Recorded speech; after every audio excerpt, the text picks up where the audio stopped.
in their individual circumstances and then being supported in that choice, whether it's breastfeeding or formula feeding. Ellie Lee? Well, the thing that we did certainly found that mothers were really desperate to get information about formula milk and formula feeding. A lot of the time actually found it very difficult. A lot of women reported to us that it's difficult to get this information from health professionals. What they tended to get instead was just communicating the idea that they shouldn't really be doing this.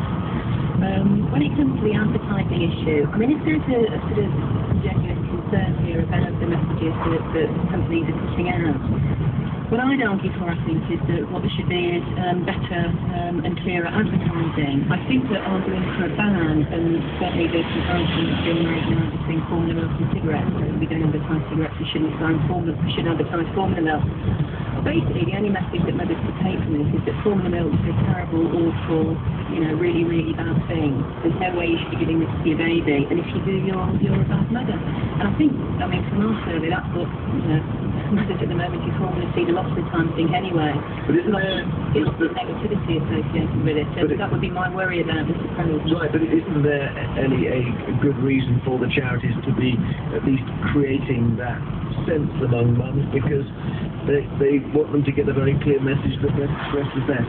I think this message is out there. I mean, certainly what emerged from our research is that mothers are very, very aware of this message, but they see breastfeeding as an ideal, but for a whole range of pragmatic reasons to do with what real life's like. Formula feeding, oftentimes together with breastfeeding, or sometimes instead of, is what makes most sense for them in their individual family lives and circumstances. Issues around tiredness, difficulties breastfeeding, not liking it, women wanting to go back to work and actually not particularly wanting to breastfeed while they're at work, attitudes within house towards partner involvement.